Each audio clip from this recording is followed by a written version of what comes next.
8 weeks after I saved my neighbor Rachel Moore from 5 young men in our parking garage, I opened my apartment door to find one of them standing in my hallway, and the look of genuine remorse on his face was nothing compared to what happened when Rachel saw him. His name was Dylan, the tall one with the hood who had grabbed her arm that September night, who had led his friends in, cornering her against the concrete wall, who I had taken down in less than 10 seconds while my daughter Emma watched from my car. For 8 weeks, Rachel Moore and I had been building something fragile and beautiful from the ruins of that violent night. She was the 31-year-old paralegal I had secretly watched for 6 months before finding the courage to protect her. I was the 38-year-old widowed single father who finally let himself feel something again after 3 years of grief. We were dating now, taking it slow, learning to trust what was growing between us. But Rachel had not healed from that trauma. She could not walk through our parking garage alone anymore without her hands shaking and her breath coming too fast. She had nightmares every single night where 5 men surrounded her and no one came to help. And now one of those 5 men had returned to my door, asking to see her, saying he needed to apologize face to face because his AA sponsor said making amends was the only way forward. My daughter Emma had answered the door and screamed when she saw Dylan's face. Dylan had immediately backed away with his hands up, visibly shaking, looking nothing like the aggressive drunk college kid from 8 weeks ago. He looked broken, sober, desperate for forgiveness he probably did not deserve. I stood between Dylan and my daughter, every protective instinct firing, but something in his eyes made me hesitate. This was not the same young man who had laughed while Rachel begged to be left alone. This was someone carrying the weight of what he had done, someone who had changed in ways I could see even through my anger. But Rachel did not know Dylan was here yet. She was 3 doors down in her apartment, finally feeling safe enough to be alone for an hour, trusting that the nightmare was over.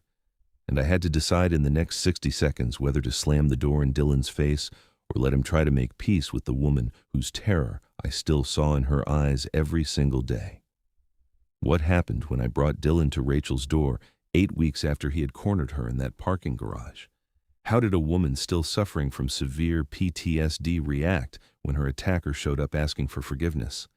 And why would Dylan's return that Tuesday evening lead to something none of us saw coming, something that would put my daughter in danger, leave me bleeding on concrete, and force Rachel Moore to become the protector instead of the protected?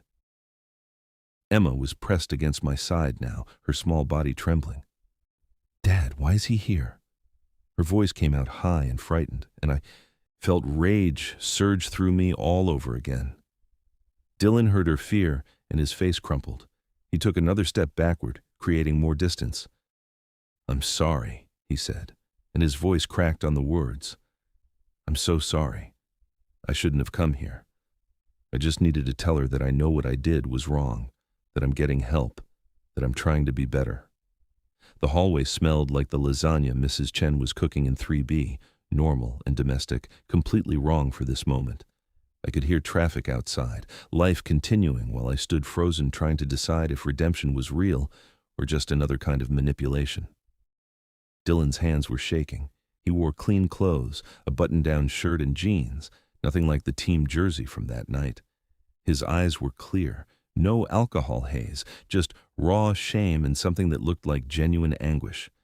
"I've been sober for 6 weeks. He said quietly, "going to meetings every day. My sponsor said I needed to make amends to the people I hurt. I know I don't deserve forgiveness. I know just seeing me probably hurts her. But I needed her to know that what I did haunts me every single day, that I see her face when I close my eyes, that I'm trying to make sure I never become that person again." I wanted to hit him, wanted to slam the door and erase his presence from our lives.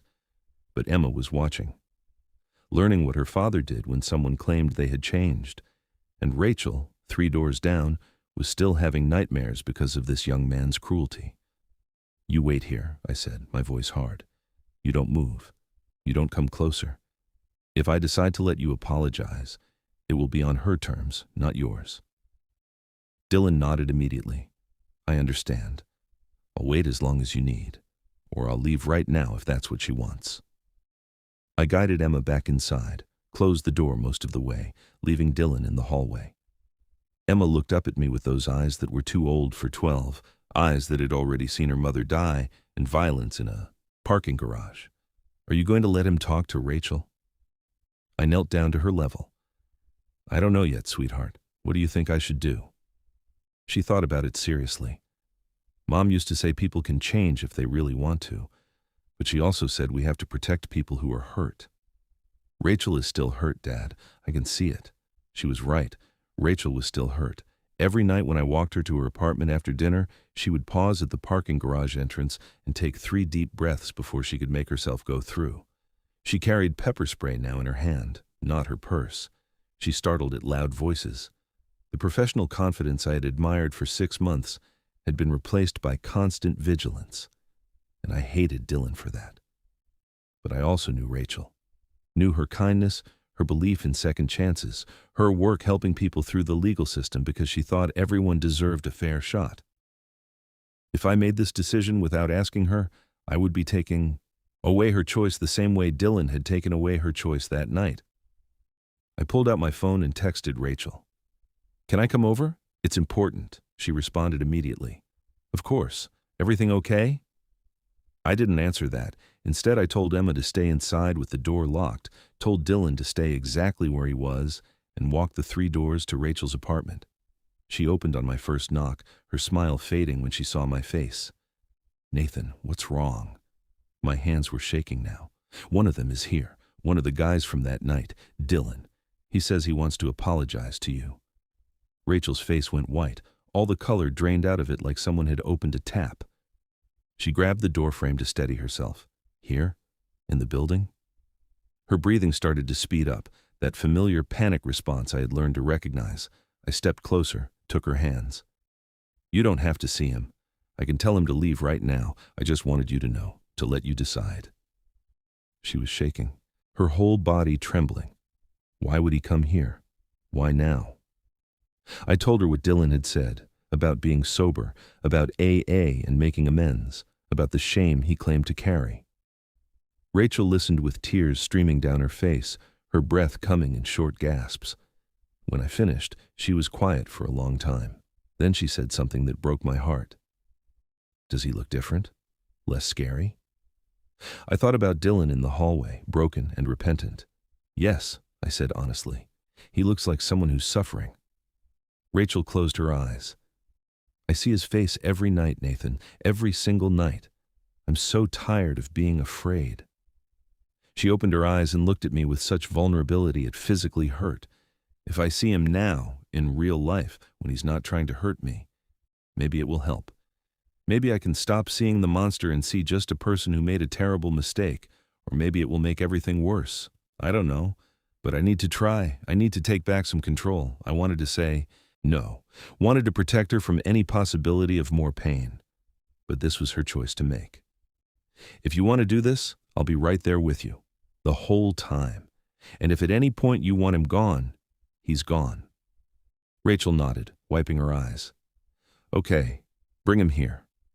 But Nathan, you stay between us, please, always." I brought Dylan to Rachel's apartment, and the moment she saw his face through the doorway, her body betrayed her. She started hyperventilating, her hands clutching her chest, gasping for air like she was drowning. Dylan froze in the hallway, horror spreading across his face as he watched what his presence did to her.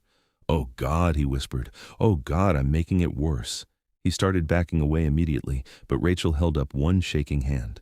"Wait." Her voice came out strangled. "Just wait." I moved to her side, guided her to sit on the couch, talking her through the breathing exercises we had practiced. In for 4, hold for 4, out for 4. Her eyes never left Dylan's face as she fought to control her panic. He stood in the doorway trembling, tears running down his face. "I'm so sorry," he said, the words breaking apart. "I'm so incredibly sorry for what I did to you. I was drunk and stupid and cruel, and there's no excuse. I've been sober for 6 weeks, and every single day I think about how terrified you were, how I made you feel unsafe in your own home. I would do anything to take it back." Rachel's breathing slowly steadied.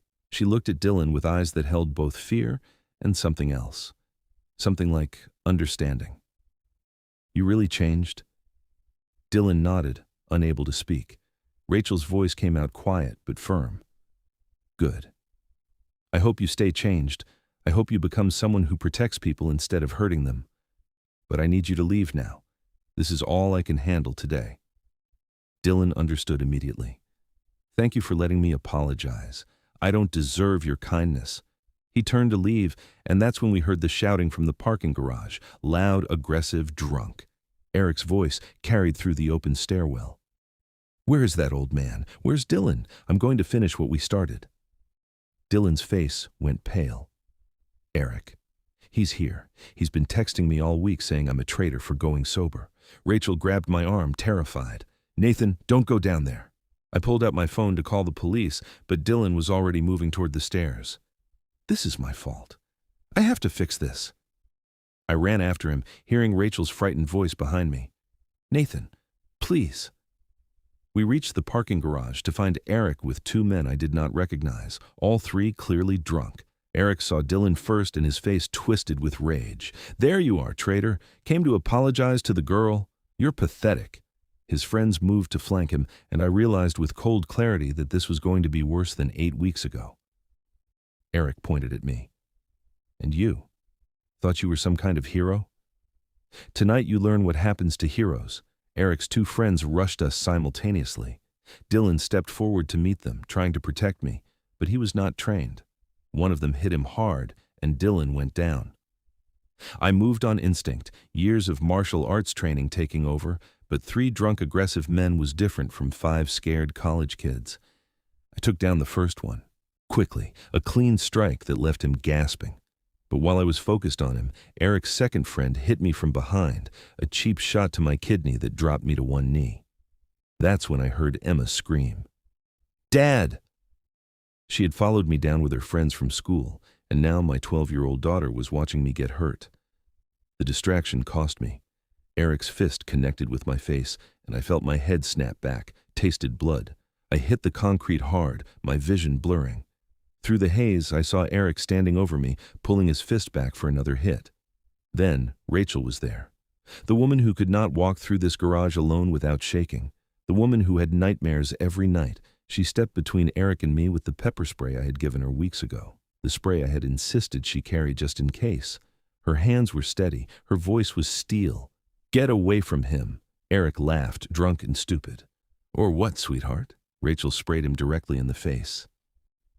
Eric went down screaming, clawing at his eyes. His friend turned toward Rachel, and Dylan, bloody but conscious, tackled him from the side. They hit the ground together. The third man grabbed Rachel's arm, and that's when the parking garage exploded with voices. Mrs. Chen from 3B stood at the entrance with her phone. Police are coming, I called them. I should have called them 8 weeks ago, but I was scared. Not anymore. Mr. Rodriguez from 2A appeared with a baseball bat. Other neighbors emerged from stairwells and elevators. The building that had watched in silence 8 weeks ago finally found its courage. Eric's friends saw the crowd and ran, dragging Eric between them. Dylan sat against a car, holding his ribs. Rachel knelt beside me, her hands gentle on my face. Nathan, look at me. Stay with me. Emma was crying, holding my hand. The ambulance came. Concussion, but I would be okay. At the hospital, Rachel would not leave my side. Dylan visited separately, apologized again, said he would testify against Eric. Rachel accepted his apology fully this time. Told him recovery was hard, but worth it. Dylan left in tears, finally forgiven. 2 weeks later, during my recovery, Rachel stayed with us, cooked meals, helped Emma with homework, became part of our family. One night after Emma went to bed, Rachel said she'd been thinking about moving to keep us safe. I broke. Told her I loved her, had loved her before I knew her name. She cried and said she'd been waiting for me to trust myself enough to say it. 3 months later, I took Rachel back to that parking garage. New lights, cameras, resident safety patrol. She walked through it alone while Emma and I waited at the other end. When she reached us, trembling but triumphant, I took her hand. The place of trauma had become a place of courage. If you have ever been afraid to stand up for someone, or afraid to let yourself love again after loss, where are you watching from right now? Drop your location in the comments. And tell me, what would you have done in that parking garage? If this story moved you, subscribe and turn on notifications because there are more stories about ordinary people finding extraordinary courage, and you do not want to miss them.